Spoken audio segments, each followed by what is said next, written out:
There is a power system in anime so precisely designed that professional writers, psychologists, and chess grandmasters have called it genius. While other shonen anime ask, who is stronger? Nen asks something far more dangerous. Who is smarter? But here's the truth no one tells you. You don't understand Nen yet. Not because you're not smart enough, but because nobody explained it in the right order. By the end of this video, Nen will click. Not just the names, the logic, the philosophy, the psychology baked into every single ability. Welcome to the video that solves the complexity barrier. This is why you don't understand Nen. You watched the Nen introduction arc, maybe twice, and something didn't stick. Don't worry, that's almost universal. The problem isn't the system. The problem is that most explanations dump the taxonomy on you before building the foundation. Nobody teaches you a house by showing you the roof first. But that's exactly what happened when you learned about enhancement and emission before understanding what aura even is. Most guides start with 6 types, but Nen has 4 layers before the types even matter. Skip those layers and you're building on sand. In this video, we do it differently. We build the architecture first. By scene 10, you'll understand things that fans who watch the whole series still miss. Every living being produces something called aura. It is life energy, not metaphor, not magic. In HXH's world, it is the physical force of existence itself. For ordinary people, aura just leaks. All day, every day, slowly draining from tiny ports in the body called aura nodes. They never feel it. They never control it. And then user learns to stop that leak, contain the aura, and then, only then, can they do something extraordinary with it. This is why Nen looks like Eastern spirituality, because Togashi built it on the bones of real internal energy philosophy. Kiki, prana, he just made it a weapon. Aura is your power budget, your life force, and in Hunter x Hunter, burning more of it than you have kills you. Before any technique, before any type, every Nen user masters 4 fundamental principles. These are the grammar of Nen. Get these wrong and nothing else makes sense. 10. The first principle, containment. You wrap your aura around your body like a second skin. This is step 1. This is how you stop the leak. Without 10, nothing else exists. Zetsu, total suppression. You stop all aura output. You become invisible to Nen sensors. The cost? You're completely unprotected. A suicidal tool or a master spy's greatest weapon. Reim, amplification. You push more aura out than normal. Your physical strength multiplies. Your presence becomes a physical threat. This is how Nen fighters shatter reality with their fists. Hatsu, expression. This is your unique ability, the output of all your training. Hatsu is where your personality, your soul, becomes a superpower. And this is where Nen becomes art. This hexagon is the map. Every Nen user in existence falls somewhere on it. Your position isn't chosen. It reflects who you are at your core. Enhancement, the most powerful and the most direct. Enhancers just are their power. No tricks, no illusions. Gon hits things hard, and the world breaks. Simple? Yes. Unbeatable? Also yes. Transmutation. You don't change what you are, you change what your aura pretends to be. Killua's aura becomes electricity. Not real electricity. Something stranger. Something built from personality. Conjuration. You manifest real physical objects from aura. Not illusions, actual matter. The object can have rules baked into it. Conditions. Contracts. This is where Nen starts becoming a legal system. Emission fires aura like a projectile. Manipulation controls things and people, like a psychic puppet master. And specialization, it breaks all the rules. These are the characters who change the game entirely. Hisoka, the most disturbing character in the series. Also, secretly its most insightful psychologist. He figured out something that changes everything. Your Nen type isn't random. It maps to your psychological architecture. Enhancers are simple, direct, emotionally honest. Transmuters are unpredictable, secretive, wear masks. Conjurers, meticulous, controlled, never impulsive. Think about it. Gon never lies. never strategizes unnecessarily. He is his punch. That's enhancement. Killua hides his emotions constantly, masks everything, while his electricity sparks from suppressed feeling. Transmuter, obviously. Kurapika built a death vow into his chains. Use this against non-phantom troop and I die. That is Conjurer logic, rules, and precise conditions over raw power. Every single time. Here's the question you're now asking yourself. What type am I? Good. That means you understand NEN better than you did 5 minutes ago. The hexagon isn't just categories. It's a power efficiency map. Enhancers are 100% at enhancement, but move around the hexagon, they drop to 80, 60, even 40% at opposing types. Adjacent types can be trained to decent proficiency. This is why Killua can use minimal conjuration. It sits next to transmutation. Cross-type users are rare but devastating. The hexagon predicts who can do what. Emission sits across the hexagon from enhancement. Gon trying to use emission is like a marathon runner entering a chess tournament. Physically present, strategically unequipped. Fights in HXH aren't won by who has more NEN. They're won by who knows the hexagon and uses it intelligently. This is what makes every battle a puzzle. This is why Biscuit is terrifying. A conjurer by type who spent decades training adjacent types to devastating proficiency. The hexagon is a ceiling only for people who stop climbing. Here is the single most counterintuitive fact about NEN, and the thing that makes HXH genius. Restrictions make you stronger. Vows and limitations are self-imposed rules that make abilities more powerful. But here's the catch: the more dangerous the consequence of breaking the rule, the more power the rule grants you. Kurapika's chain jail could defeat anyone, but only against the phantom troop. Use it on anyone else, he dies instantly. That condition is the price. And that price is why the power is absolute. This is psychology, not magic. The subconscious knows you're risking everything. That resolve, that genuine willingness to stake your life, is what supercharges the ability. NEN reads your soul, not your words. Gon burned his entire life force, all future potential. In one vow, in one moment, he became the strongest he'd ever be, and the most destroyed he'd ever be. That is vows and limitations taken to its absolute extreme. Wing introduces the water divination test as the simplest way to discover your NEN type. It is beautiful in its elegance. No technology, no machinery, just water, a leaf, and honesty. Water increases in volume, enhancer, changes taste or quality, transmuter, leaf moves, manipulator, water rises, emitter, an object appears in the water, conjurer, everything else, specialist, 6 outcomes, 1 test. When Gon did this test, the water volume increased dramatically. He didn't choose to be an enhancer. He was always an enhancer. The water just showed him what was already true. Wing understood something most instructors miss. You can't force your NEN type. You discover it. And once you discover it, you stop fighting your nature and start perfecting it. Right now, pause this video. Ask yourself, if you did this test, what would happen? What does your personality want to do? Not what you think sounds cool. What actually describes how you move through life? Hatsu is not a technique you practice. Hatsu is the extrusion of who you are into physical reality. It is the most intimate thing in the HXH universe. Hisoka is a showman, a performer, a predator who loves beautiful fights more than victories. His bungee gum and texture surprise are theater. Elastic, shape-shifting, deceptive. His soul made into an ability. Pitu, an ant with no concept of human medicine, developed surgical NEN precise enough to restore brain function. Because conjuration is about detail, and Pitu was infinitely detail-oriented. Pakunada, a manipulator and empath, made her deepest power the ability to store and share memories. Her Hatsu was empathy weaponized. Her soul was a library.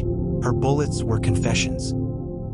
Togashi's rule. A great Hatsu should be instantly recognizable as belonging to that person. If you read someone's Hatsu and you don't understand their character better afterward, the Hatsu failed. That is the design standard. NEN does not die with the user.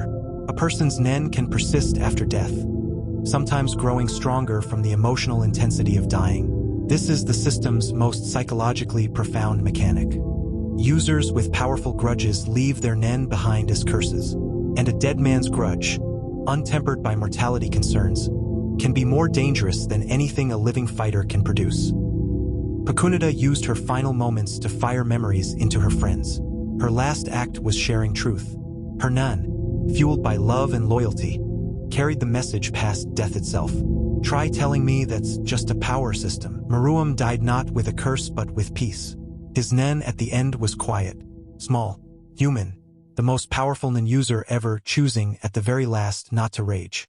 The system rewards and reflects that choice too. What you feel when you die determines what your nen does when you're gone. That is not a power system. That is a philosophy of life. The Chimera Ant arc is where nen theory becomes nen philosophy. Meruem was born with so much nen that he didn't need to learn it. He never earned it, and that is exactly his tragic flaw.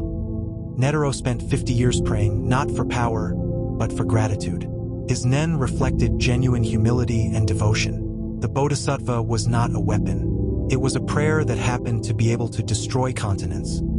Pitu's post-death nen is one of the most disturbing demonstrations of the system. Pitu's body fought after death, fueled by pure maternal devotion to the king. Even corpses have feelings in this system.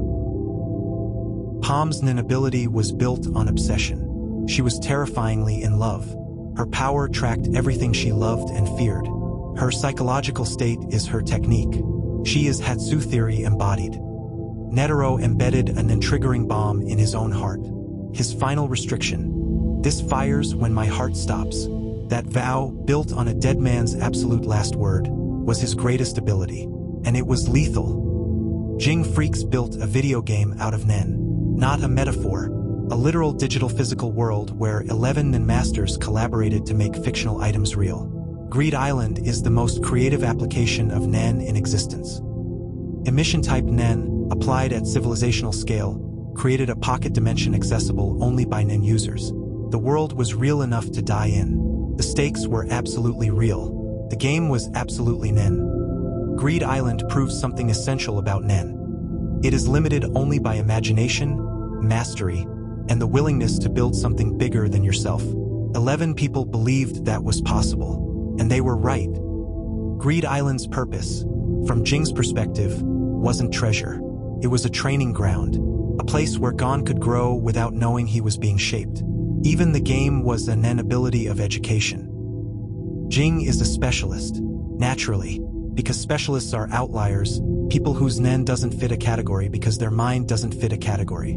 Genius in HXH is always a nen type.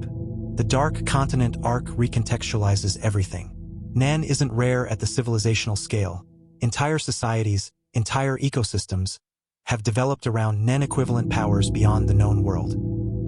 Aura networks between ships pulse with political energy. Connections form and dissolve as alliances shift. The complexity of the web grows as Chimera pulls back.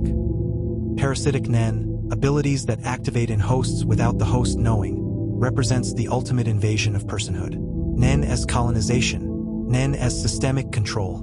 Togashi goes dark with these implications.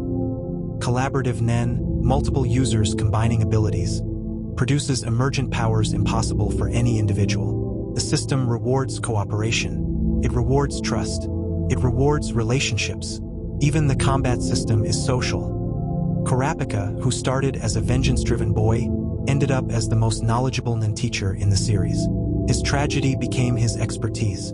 His pain became his qualification. Nen is biographical. Chakra is flow. Haki is will. Cursed energy is emotion. They're all brilliant, but nen does something none of them do. It makes your personality your limitation and your power simultaneously. In Dragon Ball, power levels were eventually meaningless. In HXH, a weaker fighter with better strategy and smarter vows can absolutely defeat a stronger opponent. The system rewards intelligence. Always. The best nen battles. Gon versus Hisoka, Kurapika versus Uvijin, Netero versus Meruem, are chess games where every move has personal stakes. The power system creates stories, not just fights. Togashi designed nen not as a power system first. He designed it as a character exploration tool. Every ability tells you who a character is. The system serves the humanity of the story. Nothing else in anime does this as completely. The complexity barrier breaks the moment you stop treating Nen as a power system and start treating it as a mirror. It shows you personality. It shows you philosophy. It shows you yourself. The human body contains hundreds of aura nodes. Most people's nodes are closed their entire lives. Opening them is dangerous. The first time they're forced open by an Nen master's pressure is violent. Forced opening, called baptism in some circles, is how many characters first access Nen. It's not gentle. It's not gradual. It's like having every door in your house blown open simultaneously. Wing could have let them die. Instead, he chose to teach.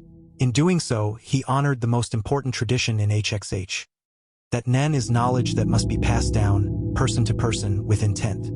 Every non-user leaks potential all day, every day. They'll never know what they lost.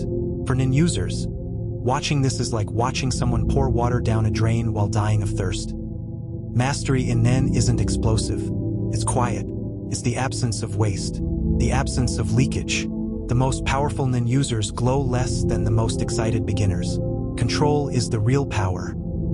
Aura carries emotion, not symbolically, physically.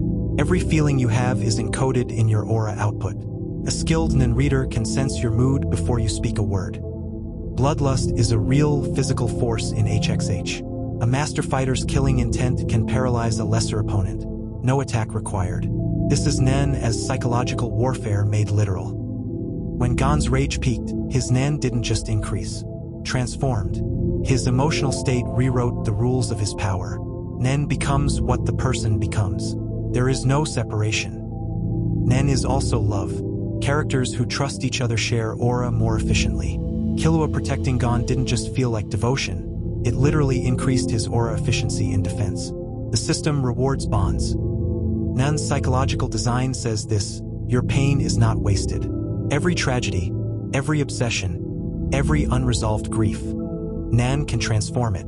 The ability that comes from loss is always the strongest. The most important rule of Nen combat. Information is the real weapon. If your opponent doesn't know your ability, they cannot counter it. Revealing your power to an opponent is a catastrophic strategic mistake. Hisoka chose to reveal Bungee gum to Gon. It was a calculated gift. He wanted to teach Gon to grow him because a stronger opponent is more exciting prey. Even revelation is strategic. Kurapika's most powerful tactical moment isn't using chain jail. It's letting Yuvajin know chain jail exists and what happens if he resists. The threat of perfect understanding is its own weapon. Master Nen users spend the first minutes of any encounter reading the opponent's aura type, output pattern, emotional state, and likely ability parameters. The fight begins in the mind, not the body. The best Nen battles end before they start. The winner already knew the opponent's ability. The loser never knew theirs. Nen rewards students. It punishes the proud and the uninformed. Nen is never self-taught. Every Nen user has a teacher or a story of someone who chose to teach them. The tradition of instruction is sacred. To withhold Nen knowledge from someone ready to receive it is abandonment. Wing wasn't supposed to teach Gon yet. He broke protocol, but he recognized something in Gon, a readiness that superseded the rules. The best teachers see the student, not the curriculum. Biscuit never taught what her students wanted to learn. She taught what they needed. Her love was expressed as refusal to allow mediocrity. That is the highest form of Nen pedagogy. Jing taught Gon without ever being present. He designed the world to educate his son. Every challenge Gon encountered was, in some sense, a lesson Jing left behind. Parenting as world design. Every person Wing taught will teach others. Every truth Biscuit passed down will multiply. Nen's greatest power isn't any individual technique. It's the transmission of understanding itself. Teaching is the most powerful Nen ability. Specialization is not a type in the same sense as the others. It's a category for abilities that defy categorization. Every specialist is unique in a way that no other type can be. They are, by definition, unrepeatable. Krallo's ability steals other people's Hatsu, their soul signatures, and contains them in a book. He wields personalities as weapons. A specialist who collects selves. The most psychologically disturbing ability in the series. Neon Nostrade predicted deaths with perfect accuracy through automatic writing. Her ability was so powerful that when it was stolen, she collapsed psychologically, as if her personality was removed with it. The Hatsu was her. Aluka's ability doesn't fit Nen theory entirely. It may be a specialist ability or something else entirely. Togashi deliberately left its classification ambiguous. Some powers are larger than the system that contains them. The Dark Continent promises Nen types and abilities that break the Hexagon entirely. Togashi has always said the system is not complete. What we know is prologue. The real Nen is still being written. Now you see the architecture. Aura is the foundation. For principles are your training grammar. 6 types are your natural position. Vows amplify through sacrifice. And Hatsu is you expressed completely. Nen's deepest question isn't, how powerful are you? It's who are you? Because the answer to that question is your power. That is not a power system. That is a personality test for the soul. Nen works as a fight system. It works as a psychology model. And it works as a philosophy of authentic self-expression. That's why it transcends genre. Most anime are one of these. HXH is all 3. Togashi didn't just write a manga. He built an internally consistent philosophy engine and populated it with human beings. Nen is the DNA of Hunter x Hunter. Pull it out and the series has no skeleton. If you're going back to rewatch now, good. Everything Wing says will sound different. Everything Hisoka does will mean more. And every single fight will feel like a chess game you can finally read. Real quick, 5 things HXH fans get wrong about Nen even after watching the whole series. You probably believe at least one of these. Let's fix that right now. Specialists are not the strongest type. They're the most unique. Krallo is powerful because of skill and intelligence, not because his type is superior. Gon, an enhancer, could have defeated him in prime condition. More Nen does not guarantee victory. Kurapika, with significantly less total Nen than most troop members, neutralized them completely through strategy and perfect ability application. Quantity is just one variable. Your type is a canvas, not a prescription. 2 transmuters can have completely unrelated abilities because their personalities are different. Hisoka's elastic theatrical murder art and Killua's precise electric assassination are both transmutation. And rules can be broken at enormous cost. And conditions are features, not limitations. The character who designs the most creative conditions wins. The rules reward creativity and punish laziness. You came in confused. You're leaving with the full architecture. Oha, for principles. 6 types. Vows. Hatsu. Personality as power. Death Nen. Collaborative Nen. The complexity barrier is broken. Every character in Hunter x Hunter is a thesis statement about a way of being human. Gon is pure unfiltered will. Killua is suppressed love. Kurapika is grief made purpose. And each of their Nen types is that thesis expressed as power. Drop your Nen type in the comments. Tell me which explanation finally made it click. And if you're watching this before starting HXH, your first watch is about to be the best anime watch of your life. There are more arcs, more abilities, more vows we haven't discussed. The Succession War, the Dark Continent, the Nen of creatures we've barely glimpsed. This video was the key. The door is open. Walk through it. The best power system ever designed isn't about what you can do. It's about who you are. That's why Nen works. That's why HXH lasts. That's why, even now, you're thinking about your type. Welcome to Nen. You've been ready the whole time.